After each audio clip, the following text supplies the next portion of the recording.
इस समय हम खड़े हुए हैं काशीराम हर्बल इको गार्डन के मैदान में, जहां पर आम शिक्षक एवं शिक्षा मित्र एसोसिएशन उत्तर प्रदेश का धरना करीब 1 साल से चल रहा है। हम इस धरने के और इनकी मांगों के बारे में बात करेंगे उमा देवी जी से, जो यहाँ की प्रदेश अध्यक्ष हैं, कि इनकी क्या मांग है, अपने सरकार को क्या संदेश देना चाहती हैं।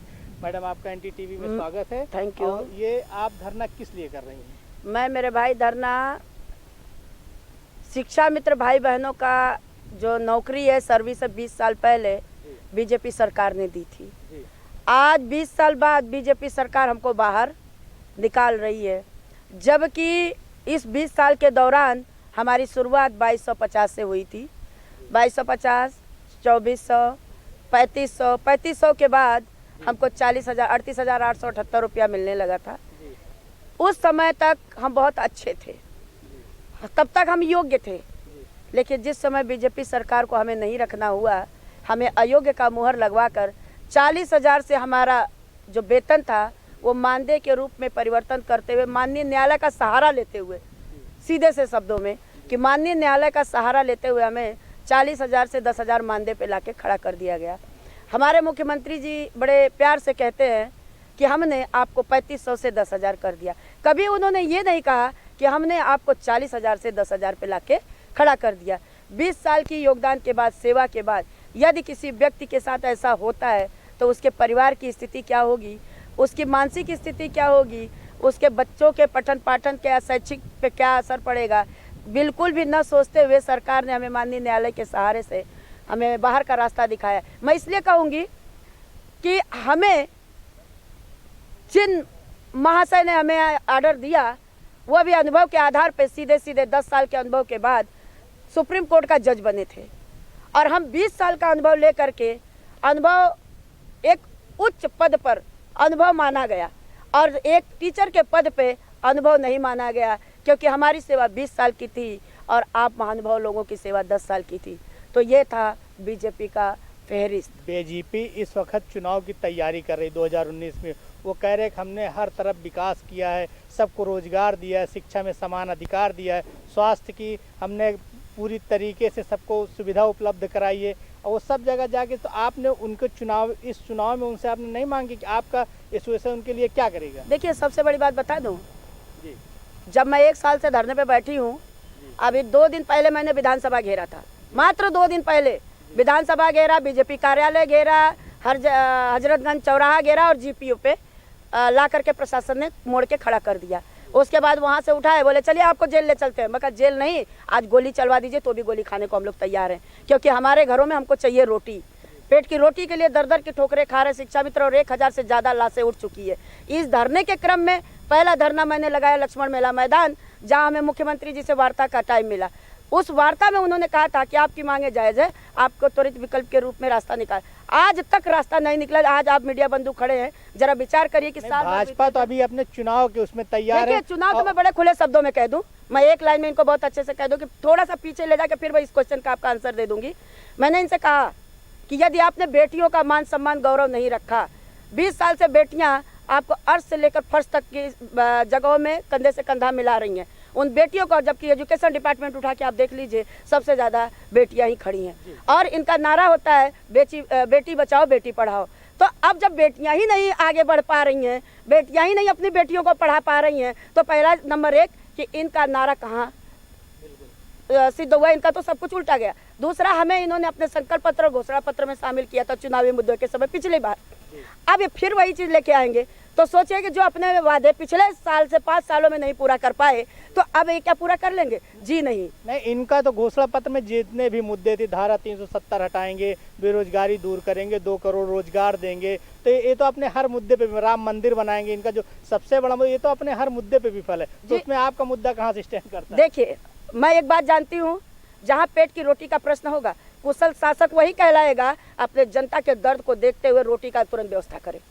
पहला पॉइंट, मानवीय आधार के तौर पे भी आप ले लीजिए, अगर जिस घर में पेट की रोटी ना हो, उस शासक को लोग क्या सोचेंगे, जरा विचार करिए।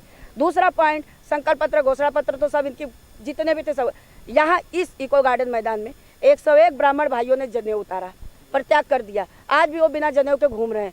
खुद मैं सुहागिन होते हुए मैं विधवा बनी और मेरी ढेर सारी बहनें यहाँ पे विधवा बनी थी। किसी बहन ने आज तक मैं सामने खड़ी तो सारी बहनें उसी तरीके से चल रही हैं।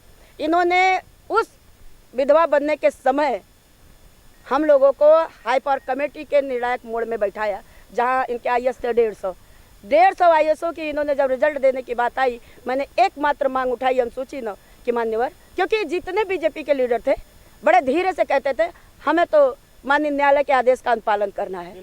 तो जब आप अनुपालन, और भी ढेरों ऐसे मैटर आपने अनुपालन नहीं, मंदिर को भी इन्होंने ले जाकर आखिर न्यायालय के ही शरण में डाल दिया कि जो माननीय उच्च न्यायालय का फैसला होगा उसी पे हम काम करें। तो जब ये बात आई, मैंने कहा मान्यवर आपके पास तो बहुत बढ़िया विकल्प है, सेंट्रल में आप हैं, यहाँ भी आप हैं, और हमें खाली एक दे दीजिए अनुसूची 9, जिसमें हमें आप ससम्मान माननीय न्यायालय का आदर भी कर लेंगे, विपक्षी हमें पुनः कोर्ट में चुनौती भी नहीं देगा, और जो हमारा गौरव और अभिमान सम्मान जो रोटी हमारी गई है वह हमें फिर से उसी जगह पे। 2019 के इलेक्शन में आपका ये एसोसिएशन ये इनको क्या जवाब देगा, उसकी आपकी क्या रणनीति है? आप देखिए, मैंने कई बार बोला, यदि हमारा जो सम्मान करेगा, हमको जो पेट की रोटी देगा, हम उसको, मैं उनसे पहले भी कहती थी कि आप हमारा सम्मान करिए, क्योंकि हाई पावर कमेटी में डॉक्टर दिनेश शर्मा जी ने कहा था कि उमा जी पहले आप हमें वोट दिलवाइए, फिर हमारी सरकार आती तो हम दोबारा। मैंने कहा सर क्या बात करते हैं, हमने वोट दिया तभी आप दोनों जगह स्थापित हुए।